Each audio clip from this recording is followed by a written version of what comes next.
है। गौलोक में भगवान कलयुग में विचार कियो ठाकुर जी ने कि मैंने जो 11 वर्ष वामन दिन ब्रज में लीला कीनी हती, वो सब ब्रज की लीलाएं लुप्त हो गई हैं भूमि पे। बिनको में फिर से प्रकट करूं, ऐसो भाव ठाकुर जी के हृदय में आयो। तो वो रोजाना नंद भवन में जसोदा मैया, रोहिणी मैया, नंद बाबा, देवकी मैया, वसुदेव जी के रोजाना प्रातः काल स्वामी जी के साथ में जा करके चरण स्पर्श करते हैं। तो वहां जब देवकी माता के भवन में आते ना ठाकुर जी, तो बोलते कि मैया जब मैं आपके दर्शन करवे आऊं तभी आप चिंता में बैठी रहती हैं, आपके हृदय में कहा है सो मोह सुनाओ।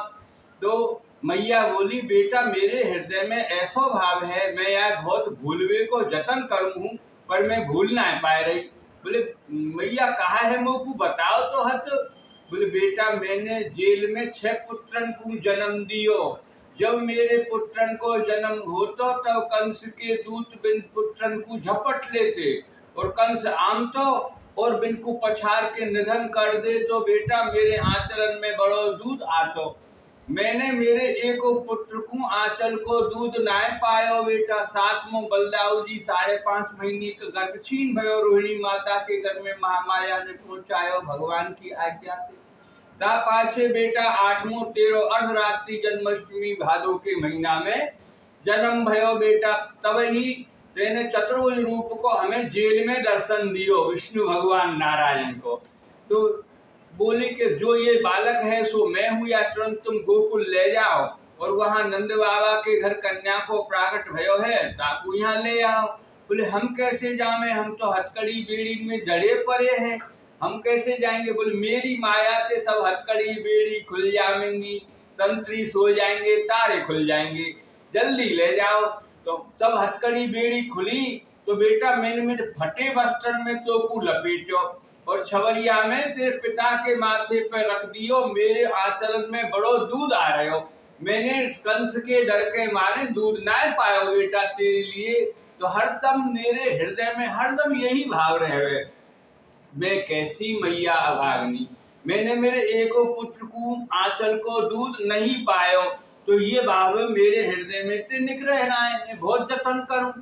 ता पाछे भगवान ने कही बिनते कि मैया आपको मैं कैसे ये भाव पूरा करूं। बोले बेटा मैं तो ब्रज में दूध पाऊं तब मेरो मनोरथ पूरा होए। बोले तथास्तु मैया, रोज मांग मांग के दूध पींगो मैया तुमसे में। तो वो बनी नरो, देव की अवतार थी ना, श्रीनाथ जी बाबा रोजाना मांग मांग के दूध पीते थे, नरो माता थे। मानव आंजोर में तो बहुत मैया हती, पर वो नरो माता क्यों मांगी, क्योंकि वो देव की माता अवतार थी। वो सद्दू पांडे की जो बैठक है ना, वो नरो को ही घर है। तो ता पाछे वहाँ वसुदेव जी विराजमान थे। वसुदेव जी पिताजी सबसे पूछते हैं भगवान, वसुदेव जी पिताजी आप तो आज्ञा करो। तो बोले बेटा मेरो जैसा अभागी पिता संसार में मैंने कोई देखो ही नहीं। बोले आप ऐसी बात मत ही करो पिताजी।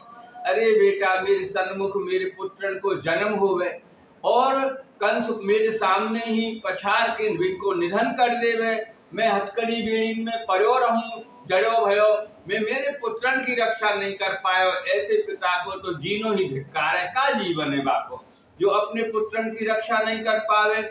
ऐसा उन्होंने कहा था। तो भगवान ने अपने मन में ऐसा भाव किया कि इनको जन्म तो ब्रज में मिलेगा आन्योर में, और ये मेरी मैया है उसके पति ही बनेंगे।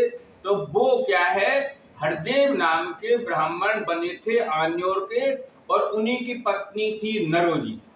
तो तब ये दुल्हन बन के आई थी ना, गौने से पहले लगन होती थी, लगन के बाद में गौने होते थे। हमारे यहाँ विवाह शादी बोले, आपके यहाँ लगन बोले। तो तब गौने ते आई, तब उसी रात उनके पति को सर्प ने डस लिया था। तो सब गांव वाले घृणा से देखने लगे, कैसी बहू आई है नरों के प्रति।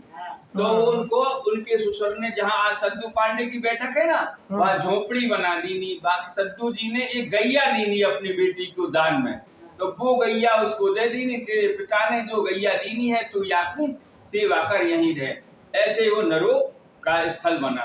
ताके बाद में स्वामी जी से पूछते हैं भगवान, स्वामी जी संग में हती ना, स्वामी जी सब गोपी पीछे पीछे आ रहे हैं। गोपी को खबर पड़ गई कि भगवान तो ब्रज की लीला को भाव प्रकट कर रहे हैं, ब्रज में पधारेंगे।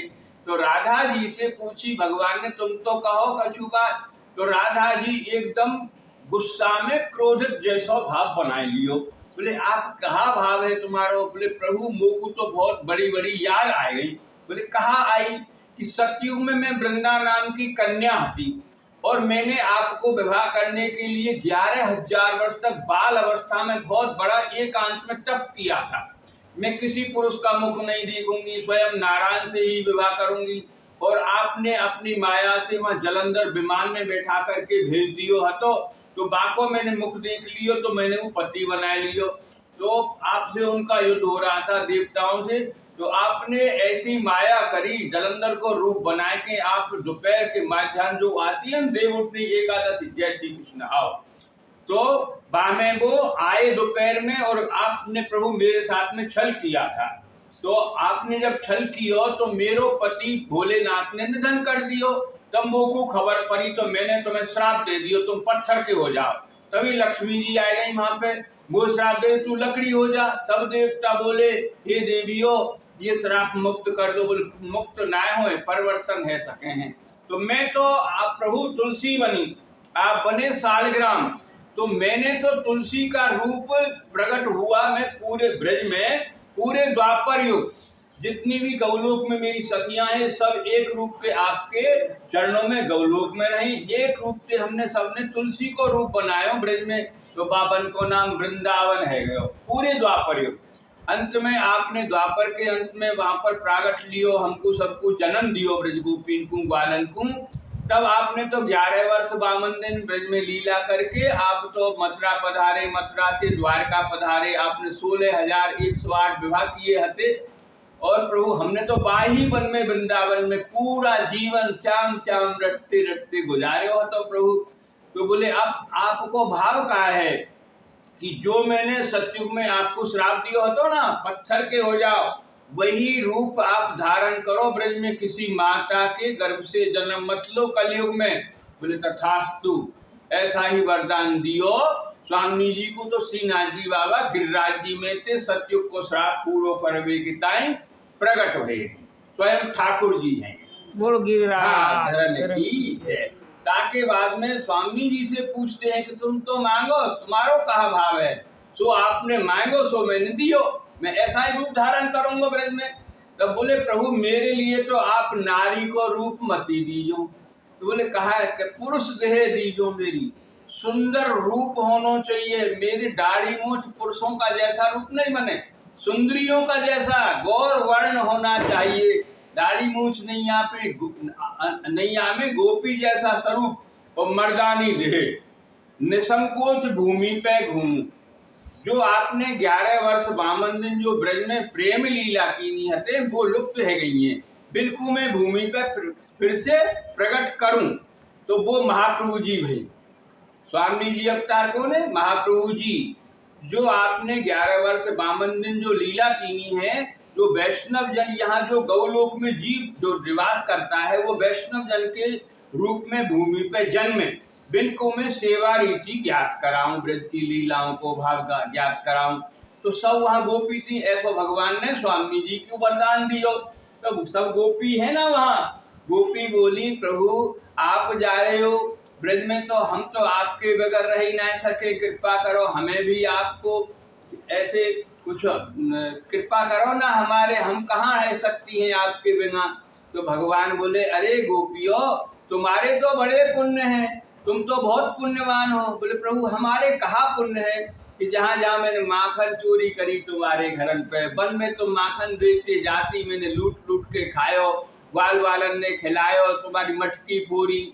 जब मैं रास करतो महाराज करतो तुम दौड़ी दौड़ी अपने कामकाज परिवार को छोड़ के वन में रात में निवास आती मेरे साथ में, तो तुम्हारे बहुत पुण्य हैं, जाको फल तुम्हें कलयुग में मिलेगा। ऐसे भगवान गोपीन ते बोल रहे थे गौलोक में। बोले प्रभु हमें कहा फल मिलेगा कि तुम्हारा कर्म कलयुग में सिर्फ मेरी सेवा को रहेगा, तुम्हें कोई धंधा व्यापार बिजनेस ना करना पड़ेगा। जो तुम्हारो कर्म मेरी सेवा को रहेगो, जो गौलोक में जो जीव निवास करे है वैष्णव जन के रूप में जन्मेगो, वैष्णव जन के रूप में जन्मेगो, सो तुम्हारे चरणों में लक्ष्मी रखेगो। जो दान को भाव है ना, 16 दिन को जो अब चल रहे हो, आज लास्ट दिन है, ता दिन तुम हाथ में लेंगी दान, नहीं तो तुम्हारे जो स्पर्श भी ना कर पाएंगे वैष्णव। जब आप अप्रस में रहोगी, सेवा में रहोगी, जैसा तुम्हारा भाव होएगो ऐसा ही तुम्हें रूप मिलेगो। गोपी भाव होएगो तो बेटी जी भौजी के रूप में प्रकट लेंगी, बाल बाल को भाव होएगो तो बालक के रूप में जन्मोगी। ऐसा उन गोपी को जन्म दियो, ऐसा भाव वरदान दियो हतो। तो जो स्वयं गोसाई जी है ना, वो तो चंद्रावली अवतार है, और जो 7 लालन है वो सखी हैं। जितने भी आज जो वल्लभ कुल बालक हैं पूरे भारत में, ये सब गोपी हैं। इनके बड़े पुण्य हैं, इनकी आते हैं ना हमारे घर पधराते हैं, जाते हैं वल्लभाधीश की जय, वल्लभाधीश की जय जयकार होती है ना। इन्हें कोई धंधा व्यापार तो थोड़ी करना पड़े, बिनके पैरन में लक्ष्मी आवे, बिनको कर्म से ठाकुर जी की सेवा को है, या भाव से सब गोपी को वरदान दियो हते। इनको या लीला को 550 वर्ष तो भय ही है, वही बहुत समय तक ये पुष्टि मार्ग चले हो। तब पास में ग्वाल वाल सब दाऊ जी आए दौड़े दौड़े, बोले भैया कन्हैया तुम तो ब्रज की बात कर रहे हो। हाँ भैया तुम चलो ब्रज में। बोले हाँ भैया चलूं, आपको कहा बाबा। बोले मैं तो गाय चराऊं लाला। बोले तथास्तु। तो जो ग्वारिया हतो ना, नरो मैया ने कही, आपने पढ़ो है वो। नरो मैया बोली लाला रोजाना संध्या को गैया दूध ना दे, सवेरे गैया दूध दे, बछड़ा चुंक है, तो मेरी गैया को दूध तू काढ़ ले वे कि ना भैया मैंने तो ना काढ़ो। तो बोले आज देखियो कौन पीवे या को दूध। तो वह पूरे दिन वो ग्वारिया, वो पेंठे गांव का गोवर्धन नाम का गोप था। गुर्जर पटेल होते ना, आप पटेल है? हाँ, तो वो हमारे यहाँ पटेल अंते गुर्जर बोले हैं, मूछों वाला। जो आप गोवर्धन में आए होंगे ना, तो पोंछड़ी को लौटा है, वो वही स्वरूप है, वही ग्वारिया है वो। तो वो ग्वारिया बिचा, अब वो रोजाना गैया थी ना, बाको पीछे आवे वो भाव, वो रोजाना अदृश्य होके जाती थी, पल में आती थी। तो कहा भयो, वो गैया विचार करे है कि ये ग्वारिया आज मेरी निगरानी में है, मैया ने कही है कि कौन दूध पीवे, और इनको तो खबर ही नहीं है श्रीनाथ जी बाबा की, कोई ब्रजवासी को खबर नहीं, गैया खबर, गैया को खबर थी। वो सुरभि गाय जन्मी थी वहां पर। तो वो ग्वारिया विचार करे है कि मैं कैसे जाऊं, कहाँ ये गैया, ये आज तो ये वो और गाय तो सब आने और गांव में आई, वो गैया तरेटी में चली गई। अब वो गैया को ठाकुर जी ने गौलोक में वरदान दियो हतो, सुरभि गैया सबको वरदान दियो हतो ना। तो गैया दौड़ के आई, प्रभु आप चले जाओगे तो मेरो दूध कौन पीवे हो। तो भगवान बोले अरे सुरभि गैया तुम मुझे बड़ी प्यारी लगे है, तो मैं तेरो ही सबसे पहले दूध पींगो। जब मेरी भुजा को प्रागट होएगो, सम्मत 1535 श्रावण मास पंचमी के दिन भुजा को प्रागट होएगो गिरिराज जी ऊपर। जब तू ब्यावेगी मेरी मैया जो देवकी है ये नरो बनेगी, तो पाकी ताकी तू गैया बनेगी। तो जब तू ब्यावेगी मैं तो ऐसा वरदान दो तुम एक पल में गिरिराज जी के ऊपर आ जावेगी, सबसे पहले तो को ही मेरी खबर पड़ेगी, और एक पल में नीचे आ जावेगी, बिना काढ़े दूध की धार बहेगी, मैं आरोगूंगो, ऐसा वरदान दियो। तो वो गैया तो एक पल में ऊपर एक पल में नीचे, कोई दिखती नहीं। अब वो गैया विचार कर रहे हैं कि आज ये ग्वारिया मेरे पीछे लग रहे हो, तो या को मुझे दर्शन कराने हैं श्रीनाथ जी बाबा का मुख का प्रागट हो गया था। तब वैशाख मास की बात है, तब वो गैया विचार करे आज मैं धीरे धीरे गिरिराज जी पे चढ़ूं। बहुत देर में गिरिराज जी पे चढ़ पाई गैया। अब वहां जहां मुख को प्रागट भयो वहां गैया जाकर के खड़ी है गई, दूध की धार बहने लगी। तो दूध की धारा बहने लगी, ग्वारिया दर्शन करे, जय हो प्रभु जय हो प्रभु जय हो। खूब दर्शन भये मुखारबिंद के श्रीनाथ जी बाबा के। तापा से दूध छूट गयो ना गैया को, तब वो विचार करे गए मैया को बुलाऊं। मैया ने कही ना कौन पीवे दूध, तो मैया को दर्शन तो कराऊं, प्रभु पी रहे दूध। तो अरे नरो मैया नीचे ही घर आता, नरो मैया आजा देख तेरी गाय को दूध पीने वालों मिल गयो, नरो मैया आजा से हेला दे बारंबार। तो श्रीनाथ जी बोले बाबा अरे ग्वारिया जा तू पीछे लौट जा, ना प्रभु में मैया आवेगी और ब्रजवासी आवेंगे, आपको या गैया के दूध से कहा है जावेगो। आपको मोहन थाल लड्डू माखन मिश्री दूध दही तब ब्रजवासी रोज करेंगे सेवा तुम्हारी, तुम्हारे ऊपर छप्पर छवाएंगे। बोले ठीक है तेरी बात। तो वहां दौड़े दौड़े आए सब ब्रजवासी। तो बिनते प्रभु के दर्शन पाए के पूछने लगे, हे प्रभु आप कौन हो? तो वासी जी बाबा ने अपने 3 नाम बताए हैं, देव दमन, इंद्र दमन, नाग दमन, ये नाम बताए। तो फिर वो बोले प्रभु अरे वो ग्वारिया अब तू गैया मती चढ़ा। बोले कहा करूं प्रभु? तू जा छोर पे चलो जा, गिरिराज जी को छोड़े ना पूंछड़ी, छोर पे चलो जा, वहां जाके बैठ और सुमरन कर मेरो। तो वो श्याम श्याम रटतो वहां बैठो रहो। 100 साल तक वो पहुंचरी को लौटा है ना, वो गोवर्धन नाम को ग्वारिया 100 वर्ष तक बैठो रहो। बहुत बार घर ले जावे की कोशिश करी, कोई तो बोलो नहीं। पहुंचरी को लौटा, खावे न पीवे परो सिलौटा, मोटो भयो। तो ये तो बलदाऊ जी हैं। ता पाछे सब ग्वाल थे ना, ठाकुर जी के सखा कितने थे? 72 अष्ट सखा बड़े थे। धनसुखा मनसुखा तो श्री दामा मधुमंगल, ये सब बड़े बड़े ग्वाल आगे आए, पीछे थे और ग्वाल आए। बोले भैया तुम ब्रज की बात कर रहे हैं? बोले हाँ। तो भैया हमें ब्रज में ले चलो। अरे प्यारे हो सखा तुम बिना मैं कहाँ रह सकूं? जो मेरो मंदिर बनेगो गिरिराज जी ऊपर, जो ये स्वामी जी है ना, यही जो बा मंदिर को स्थापना कराएंगी, जो बड़े बड़े वैष्णव जन्मेंगे भूमि पर वही उसका निर्माण कराएंगे। तो तुम वहाँ मेरे सन्मुख बैठ करके सुंदर सुंदर जो मैंने 11 वर्ष बामन दिन ब्रज में जो लीला कीनी हती ना, प्रेम लीला, थोड़ी सी व्यास जी ने लिखी है श्रीमद् भागवत में, प्रेम सागर में, तो वो सब लोग कह गई है। तुम्हें मैं ऐसा वरदान दूंगा, तुम सब वालन हूँ। तो तुम जो सवेरे के संध्या रात में दिन में दोपहर में कोई भी लीला कीनी मैंने 11 वर्ष बामन दिन, सब तुम्हें प्रातः ते और संध्या तक के सब दर्शनों का तुम्हें ज्ञात होएगो।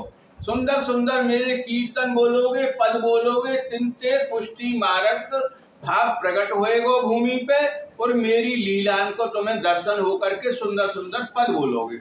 ऐसा इन ग्वालन को बोलो हतो। तो अष्ट सखा थे ना, ये बड़े सखा थे आप। तो ये इन्होंने तो श्रीनाथ जी बाबा के सन्मुख गिरिराज जी पे ही कीर्तन बोले थे। ता पाछे जो गोसाई जी ने अपने 7 लालन को 7 निधि दीनी हती ना, और बड़े लालन के माथे श्रीनाथ जी बाबा जो तिलकाती मारा, तिलकाती बोलते हैं बड़े बेटा को, बड़े बेटा तीसरी पीढ़ी में जाकर के तिलकाती बनता है। जैसे आपका बेटा, इसके आपके 2-4 बेटा हो तो बड़ो बेटा हो, फिर बापो बेटा हो गए, वो तिलकाती मानो जावे। तिनके माथे पर श्रीनाथ जी बाबा विराजे। तो जहाँ जहाँ ये निधि जो गोसाई जी ने अपने लालन को दीनी हती ना, तो जैसे सतघरा में रहे बहुत समय तक, तो सभी निधि तापाचे बिनके जो शिष्य थे वो संग में गए हैं। तो 8 वर्ष 64 श्रीनाथ जी बाबा और 7 निधि 8 हो गई ना। तो इस प्रकार 8-8 64 8-8 ग्वाल जहाँ जहाँ निधि विराजी बाबा, उन्होंने कीर्तन अपने पुस्तकों में बहुत कीर्तनों का भाव आता है ना, बाद में छिपक आता है जाको कीर्तन बाई को नाम आवे हते। तो इस प्रकार अपनो पुष्टि मार्ग ठाकुर जी ने चलायो है कलयुग में। या भाव से आपको ब्रह्म संबंध है तो ये कंठी को है, हमें श्रीनाथ जी बाबा का दर्शन होता है घर पर, कंठी पहने हो तो हम राधे राधे जैसी कृष्णा ब्रजवासी आए हैं।